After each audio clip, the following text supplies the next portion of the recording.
Hey guys, today we're going to be doing 7.5, which is solving polynomial equations in factored form. And that's something that sounds a lot more complicated than it is. This is actually a very easy section. And just a little warning, this is the first video I'm making after having the baby. So if I say something that just sounds totally nuts, or if you cannot read my handwriting, I apologize in advance. I haven't written anything in like 10 weeks. So if there's anything weird about this video, just ask your sub and she can help you out a little bit. Hopefully that won't be a problem though. So today's learning goal is I will solve polynomial equations in factored form. So the nice thing about what we're doing today is everything is already factored for us. So you'll see what I mean in a second. So in the first half of this chapter, if I remember correctly, we were starting with like binomials that looked like this. And we were multiplying these out to get standard form, which like in this case, you know, we'd use FOIL, so first, outside, inside, last would look like that, and we'd simplify this to x squared minus 3x plus 2. So these actually have a little bit different names other than just like, oh, we're multiplying binomials. This we can call the factored form right here, and then this we would call standard form. So the reason this is called factored form is because it takes this standard form and it's broken into its factors. So remember factors, like if you think about 48, the factors of 48 would be like 1 and 48. It's two numbers that when you multiply them give you 48. Or 2 and 24, or 3 and something, I think 16. So these are all different factor pairs of 48. But then remember, we also had what was called the prime factorization, which is when we broke it down into all of the possible prime factors. So we broke it apart as far as possible. So 48, I picked a bad number because this is going to have a lot. 2 times 24, 24 would break into 2 times 12. You probably don't remember this from 6th grade. Hopefully you do. So I just broke this into its prime factors, which were 2 times 2 times 2 times 2 times 3. So that is as far apart as we can break 48. We can do the same thing with these polynomials. We can break them apart into factors because look, this is just one number times another number. We're going to be doing that later on in this chapter. In this specific section though, all we're doing is we're starting with factored form. So we don't have to factor these yet, but just wait, it's coming. So that's just the idea behind what we're doing today. Oh, something else just to mention real quick, hopefully you remember this, but again, I haven't made a video in 10 weeks, I can't remember what I talked about. Standard form has the variables decreasing. So the variables are in order. This is x squared, this is x to the first power, and this is like having an x to the 0 power. So the degree of our variable is decreasing here, and that's what makes it standard form. If they're not in order, so if it looked like this, we would just call that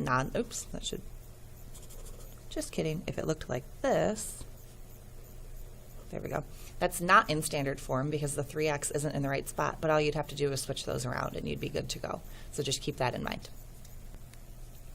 Okay, so another big idea for today comes from the zero product property. And basically it's saying if you're multiplying two numbers by each other and you get 0, one of them has to be 0. So if you have a times b equals 0, you know that either a has to equal 0 or b has to equal 0. There's no way around it. That's just how it has to be. So we use this to help us solve polynomials. And let me show you how. If we had this, x times x plus 8 equals 0. So something to notice here, this is now an equation. We have an equal sign. We're not just manipulating stuff, but we actually have an equation. We can find out what x equals. I have x, and I have x plus 8. These are two numbers being multiplied by each other. and together, or when you multiply them, you get 0. So what that tells you is one of these numbers has to be 0. So that tells you either x equals 0 or x plus 8 equals 0. This one is done. There's nothing else to do. X could be 0. But our other option, x plus 8 equals 0, we have to solve that a little bit further, and that would tell us that then x would be negative 8. So that's what we know. If x equals 0, then this happens. Then when we multiply this out, we get 0. If x equals negative 8, then when we substitute that in, negative 8 plus 8 is 0. X times 0 is 0. So we have two solutions here, x equals 0 or x equals negative 8. And another word for solution would be roots. So you could say the roots of this equation are 0 and negative 8. So there are a whole bunch of different words that we use to all describe the same thing. We have roots, we have solutions, we also call them zeros, and when we talk about the graph, you'll see why. So those are all different words that are basically saying what is x. So that was our first example. Let's just look at another one real quick.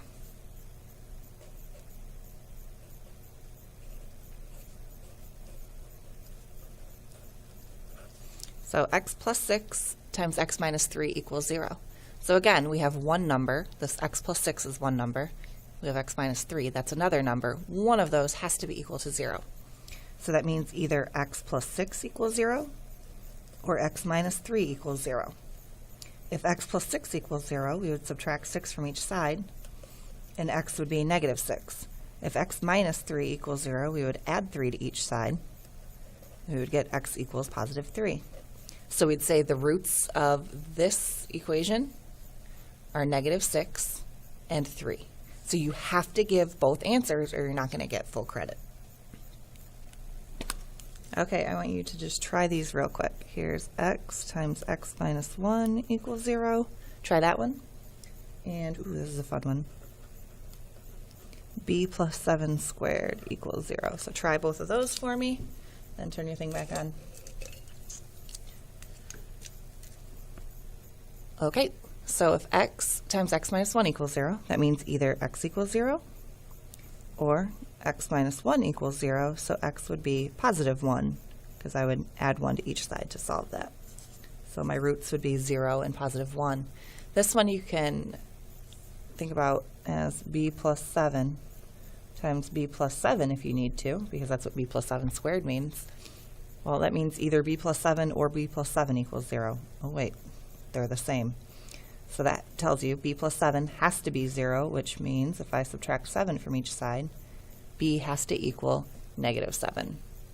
So that one wasn't too bad. This is what we call a double root, because if you solve it like this, you get negative 7 for both. So again, when we look at the graphs, you'll see how having a double root or a double zero changes your graph a little bit compared to these other ones where we're getting two different numbers. So just something to look forward to. Okay, we have ones that can look just a little bit trickier, but we use the exact same idea. If I had 3n plus 8 times 3n minus 8 equals 0, I'm going to use the exact same method. It's just going to take me another step. So break this apart. Either 3n plus 8 equals 0 or 3n minus 8 equals 0. That's my first step, and now I just need to solve each of these for n, so that's where that extra step comes in. First, I'm going to subtract 8 from each side. Remember to not break apart that 3n until it's all by itself.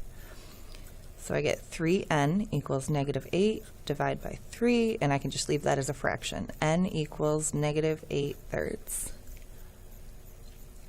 Or, if I go over here, I add 8 to each side, and you can see I'm just going to get the opposite answer, divide by 3, and I get n equals positive 8 thirds.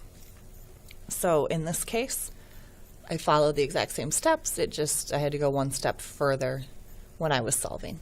Or not one step further, I had to do one more step. So these would be my answers, or my roots, or my solutions, or whatever you want to call them. Okay, this last one is kind of interesting. If you look at example 3 in your book, they have another one that's similar to this. But here's what we have. This is a cave. Please Don't laugh at my drawing. And this cave can be modeled by this equation. Y equals -1/2 times x minus 6 times x plus 6. We want to know how wide the cave is. So in order to do that, we would need to find where we're crossing the x-axis. And remember, you cross the x-axis where y equals 0. So to solve this, we just have to put in 0 for y. And we get this. And what that'll do is it'll tell us the coordinates of this point, which are going to be some x, 0, and it'll tell us the coordinates of this point, which will be a different x. We'll give it x1 and x2 to tell them apart. And then we'll know how far each of those is away from the midline, or away from the y-axis, and we can just add those distances together. So it's kind of a convoluted problem, but whatever. We're using this method to solve it, so it's all good. So when we look at this, we know that -1/2 can never be 0 because it's -1/2. So when we're solving for x here, we can ignore that -1/2 part. It can't be 0, so we don't have to set it equal to 0. That wouldn't make any sense. So that tells us that either 0 equals x minus 6 or 0 equals x plus 6. To solve this one, I would add 6 to each side, and I would get that x equals 6. That would be this one right here. So that point is 6, 0. And over here, I would subtract 6 from each side, and I get x equals -6. So that means this point is -6, 0. So what that tells me is this distance, oh, I forgot to tell you, this is all in feet. So this distance is 6 feet. If we're going backwards to -6, that distance will be 6 feet. So the cave is going to be 12 feet wide. So basically all I had to do was just know that the coordinates here are going to have 0 for their y coordinate. Or these points are going to have 0 for their y coordinate because they're on the x-axis. And so that's a reason that when I was talking about it in an earlier problem, I said another word for the solutions is zeros. It's because that's where your graph crosses the x-axis, or that's where your y coordinate is 0. And that number turns out to be pretty important in a lot of these equations, or if you're trying to graph, it's good to know where you cross the x-axis. So we call them zeros for that reason. So that's the whole idea behind today's lesson. I hope I didn't go too fast or talk too much. I'm sure I did.